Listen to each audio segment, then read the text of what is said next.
Okay, day number 9, story number 9. Today I'm talking about Michael. I met Michael 14 years ago by accident. He was absolutely crashing a party that I was attending, and that's where we first got to know each other. I remember meeting him when his head popped up from behind the refrigerator where he was trying to steal a beer, if you will, and was all smiles and who are you, and we got to talking. Later that night at the party, we were talking about Showgirls, the movie Showgirls, and there was some question about Joe Esterhaus and Paul Verhoeven, and having to go into IMDb and look it up. This was even 14 years ago, since we didn't have handhelds back then. And in the end, he won the thing, and it was funny. Later again in that same party, he was sitting on this high stool across the room, and he sort of motioned for me to come over to him, and his legs were spread, and he just sort of pulled me in and started making out with me. This made me very uncomfortable because this was essentially a company party for my company.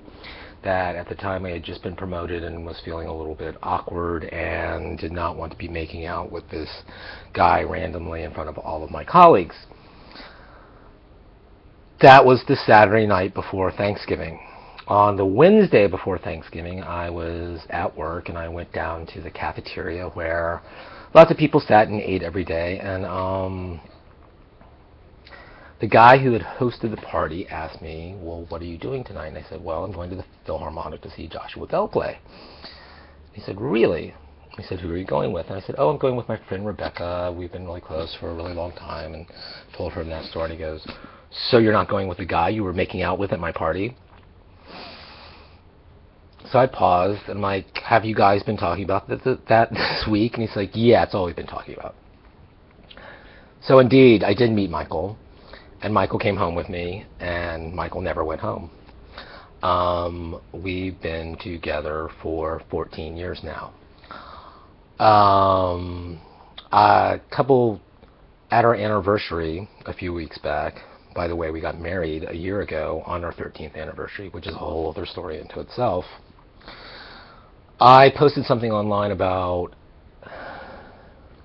my relationship with Michael isn't like one relationship. It's like a number of relationships, maybe a dozen relationships that we've had in the 14 years.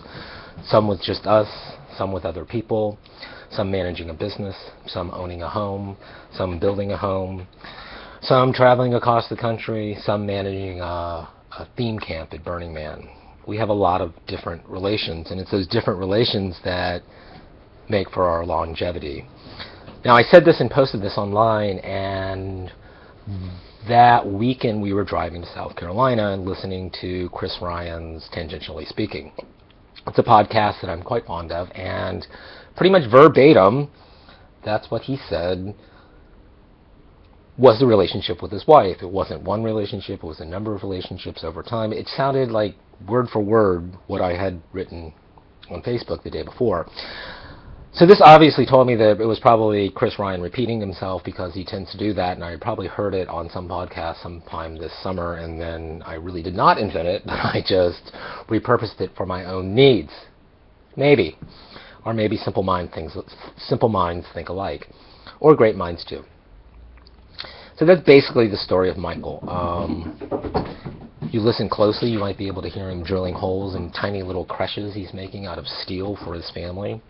The make and do possibilities that he and I have been able to achieve in these 14 years has been nothing less than just overwhelmingly positive. So it's a relationship for a lot of people that's hard to understand, but for those of us that know the both of us, I think they appreciate it.